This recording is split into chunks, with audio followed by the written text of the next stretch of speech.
Okay, hello and welcome back to Kerbal 101s. So we are now here in the second episode of this mini-series type of thing, and now we're going to go into slightly more orbital mechanics, a little bit more advanced navigation. There you go, that was the word I was searching for. First of all, before going into navigation and going about all those different topics, I'd like to show you guys something pretty interesting. So first of all, in career mode, after you upgraded your mission control center and your tracking station once, or in the sandbox mode immediately, once you click onto your orbital trajectory, you get this menu. And now if we click onto add maneuver, you get this beautiful crossy thingy. So, or yeah, whatever, that's just a maneuver. That's a point in your orbit where you kind of plan something, and this planning thing is pretty decent. You can try around and kind of grasp how everything works by itself, kind of on your own with the help of this thing. Let's just move it slightly further up so that we have more time. Okay, so the thing is, we have here all these different markers and things that show exactly the same way as you have on your nav ball. So you can see here, this one, that's a prograde I talked earlier, that's this one, so that's the direction in which you are moving. Like for example, if we press or accelerate here, you can see that we accelerate and the other side of the orbit gets higher up. If we go, you can see that we're flying off towards that direction, from here towards the opposite side, more or less, of Kerbin. However, we have already here an apoapsis, so we have already kind of bulged out, no longer a circle, but more an elliptic orbit, so now we're slightly pushing it into the other direction. That's the first thing. The other thing is, and here you can see how much you have to burn. That's just not really important for the moment, at least. Then you can of course brake, so retrograde, and as you can see, we would have no longer periapsis, and would crash into Kerbin. The next thing I want to show is these pink markers, normal and anti-normal. Those are very important for inclination changes. Though, what is an inclination change? I don't know, what is that? So, now let's go into that one. You can see here, we orbit Kerbin, so the blue line is our orbit, of course. So we orbit Kerbin pretty much at the equator. So we have an inclination of more or less 0. Yeah. If we now take, for example, Minmus, that's one of our moons, so one of the moons of Kerbin. Slightly bring forward.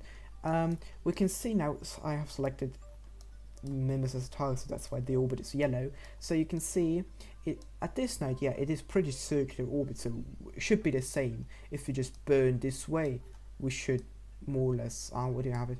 Come on. We should be able to hit him around there. However, if we now go into another perspective, we can see if we burn that, we are nowhere near Minmus, because Minmus has this kind of slightly, there's this angle between our plane and the plane of Minmus, and that's what this inclination change can change. Yeah, there you go.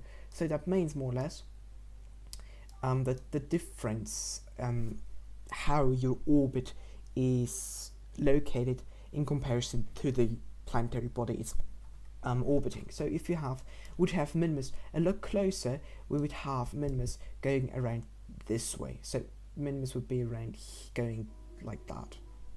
So going through this ascending and descending nodes, and here on the top side, like on the northern hemisphere, and then here on the southern hemisphere. That's slightly over exaggerated, but that's how it would be. And how can we adjust this orbit to get more or less into the how to get closer then to Minmus? That's for what those ascending and descending nodes are really helpful for.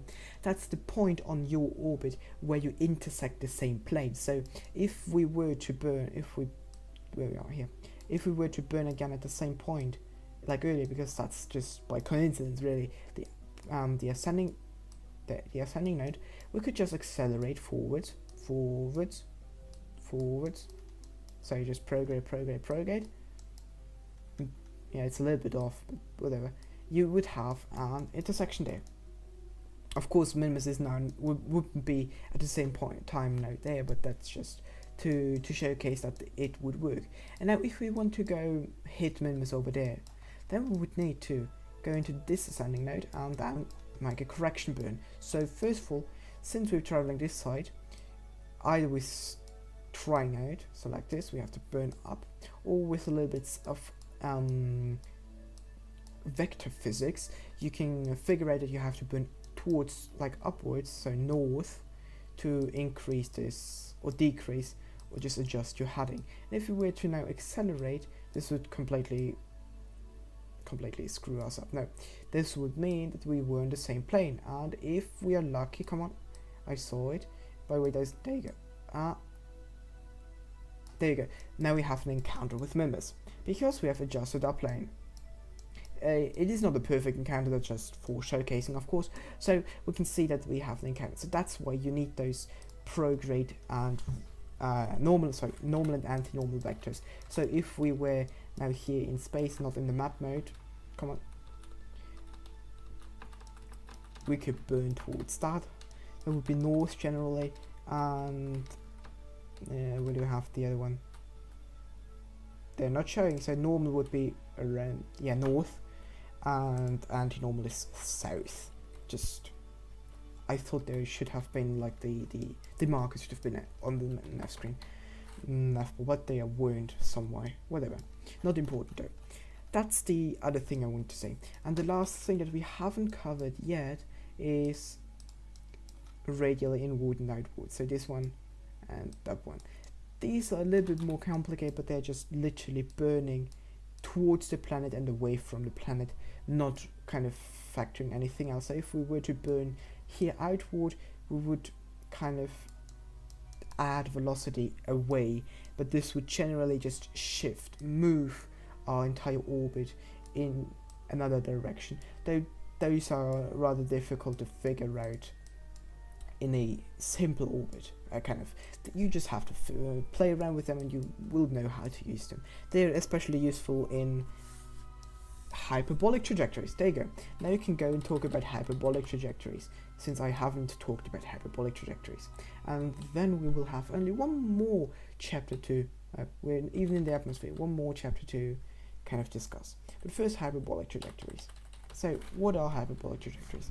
Let's accelerate until we are on a hyperbolic trajectory to showcase this one. So suborbital is when you don't have a periapsis and only one apoapsis. Orbit if you have one apoapsis and a periapsis and you go around a body. And hyperbolic is when you leave a body. So you can see we will escape here, Kerbin escape. So we will fly away from Kerbin and never come back. That's now a hyperbolic trajectory. If we enter a sphere of influence, then we will have a periapsis. But once we... What is that? Okay, so it's just barely not hyperbolic, whatever. Not too important. So if we go up there now, you can see now we left the Kerbin system. Now we are around the sun and still in a how's it called, orbit. But earlier we were in a hyperbolic trajectory from Kerbin. And that's the more or less last thing I wanted to add you guys in this episode. Again, I hope you've learned something, and if not, then, well, type down in comments below what you would like me to explain more. Maybe not SIFs, maybe not target. So, and just generally your feedback. So, thanks very much for watching. Until next time, Spaceship signing out.